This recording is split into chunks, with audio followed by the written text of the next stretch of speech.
The bowman works the front of the boat and has 4 primary responsibilities: head sail changes, connecting, setting, jibing, and dousing the spinnaker, calling the starting line, waves, and other boats, and climbing the rig for tuning and repairs. The best bowmen are compact, strong, and agile, and have an understanding of tactics, so they're ready for the next maneuver.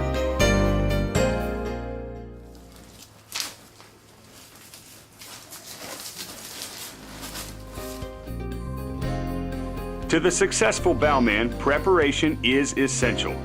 Before the race, make sure the spinnakers and head sails are race-packed. Check the condition of all your gear, including the head stay feeder and groove. Make sure the spinnaker pole is rigged properly. Check that the working spinnaker halyard, usually the port halyard, is clear and run to the port side, and also attached to the spinnaker if you're launching from the hatch, or attached to the front of the mast for easy retrieval if you're not. If the boat has a spare halyard, store it at the base of the rig behind the spreaders. Make sure the spinnaker gear is run properly and that the pole is on the correct side for the hoist with the gear in it. Connect the gear to the spinnaker in the bow hatch when you know the call. If the spinnaker selection is changed, simply connect the new sail on deck before the windward mark. Once connected, tape any shackles that could come undone with rigging tape, particularly the spinnaker halyard. Tape everything else that seems appropriate, especially anything that could tear the spinnaker. On the race course, constantly check to make sure the gear is set up right for the next maneuver to catch any potential problems.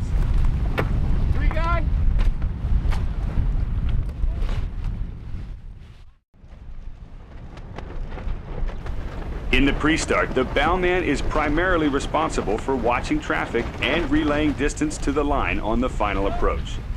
Stay low so the helmsman can see, and give specific directions rather than just information to the helmsman, such as which way to steer and whether to speed up or slow down. This leaves no margin for miscommunication. For example, to prevent collisions, thumbs up means there isn't an overlap with another boat, so the bow can swing clear. Thumbs down means there is an overlap. When approaching the starting line, use fingers to denote the number of boat lengths to the line, with half a finger for half a length. Waving your hand down means slow down. A closed fist means hold that position, while winding your finger means speed up. Finally, confirm these signals with the helmsman before the pre-start. Make sure to get off the bow when you're not needed for the start. If the boat's late for the start, you can leave early and head for the rail. Small chop coming. Upwind, the bowman's job is relatively easy. As the most forward person on the rail, you're in an ideal position to call the approaching waves. In the tacks, help the jib around the rig and be prepared to skirt it by pulling it over the lifelines if it hangs up. Finally, double check that everything is ready for the hoist. Lay line, Johnny Bo. On the last port tack to the windward mark, connect the spinnaker bag to the deck if necessary and plug in the gear. Or ideally, just attach the halyard if the spinnaker's already in the bow hatch. Once the boat's up to full speed on starboard tack, pull enough slack in the weather spinnaker gear and jib sheet to raise the inboard and outboard ends of the pole. Then feed the guy and the head out while keeping the sail from escaping. At the hoist, help the spinnaker out of the hatch or bag as fast as possible, and go right into taking the headsail down from the luff if you have a mastman, or from the back or middle of the sail if you do not. Fold and bag the sail with the mastman, or at least put a sail tie around the luff if you plan to move it. Smaller boats often leave the sail unfolded unless conditions call for a change. Finally, always be prepared for an immediate jibe.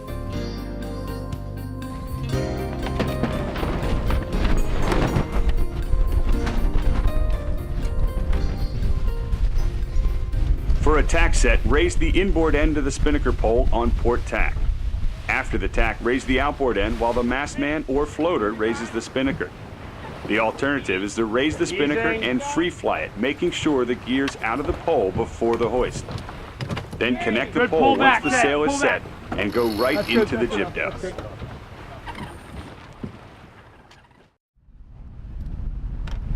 Going for a drive set.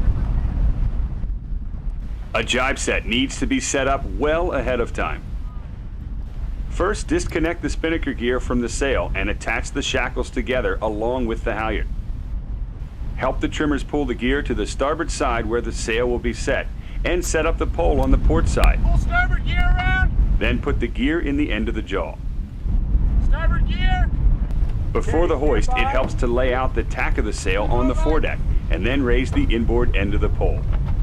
As the boat jives around the mark, pull the outboard end of the pole up while the mast man or floater raises the spinnaker halyard. Help pull back on the new guy if necessary. Then take down the jib and fold it.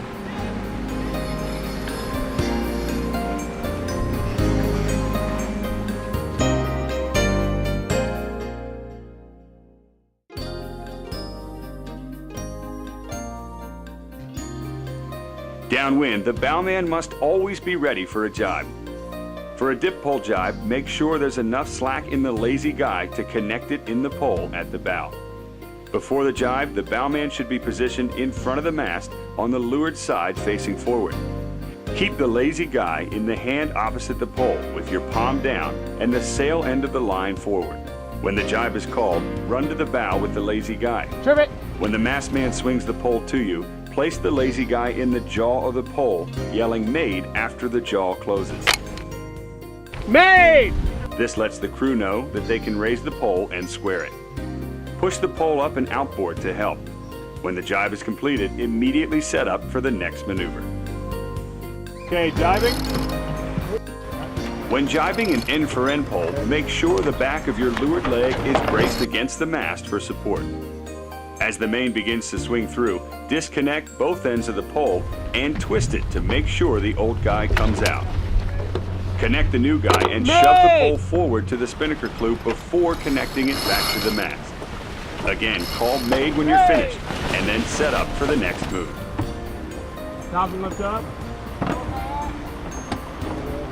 Nice.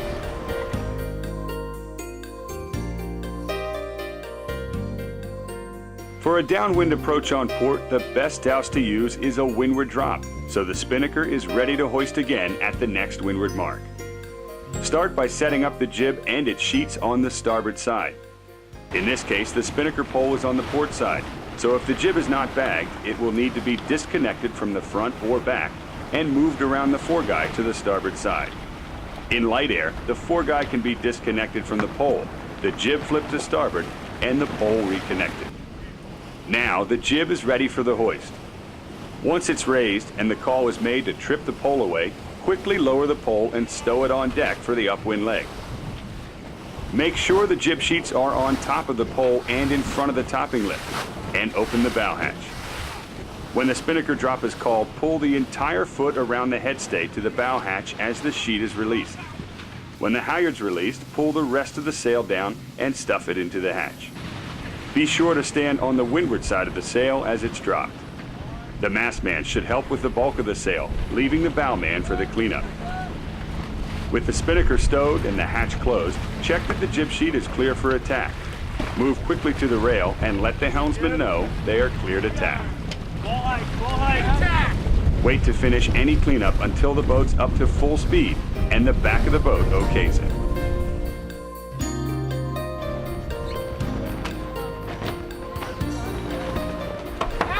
Use a lure drop when the boat is on a tight reach and the pole cannot easily be tripped away.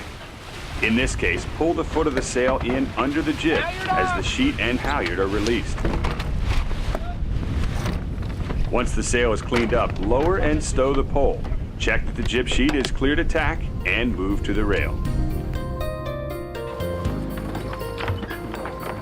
When approaching the leeward mark on starboard, a jibe drop will be the call. If the jib wasn't bagged on the leg, it should already be on the port side. Once the jib is hoisted, disconnect the pole and stow it properly for the upwind leg. We're switching to a no-pole jibe. Then move to the leeward side Leeward and drop. grab the lazy guy or spinnaker sheet on pull end-for-end down. boats. And jibing, Ted. As the boat jibes, pull the sail to you. Lift the foot over your head so you end up on the windward side of it after the jibe, and pull all of the foot to the hatch. One leg. And kite down. Then we're flat, right? Yep. As the halyard is released, simply collect the spinnaker as it Him in the scoops tail, down him in the the jib tail. and onto the foredeck. Stand by. Stuff it 4, down the hatch, check that the 3, jib sheets are clear to tack, 2, and hit the rail. Big height.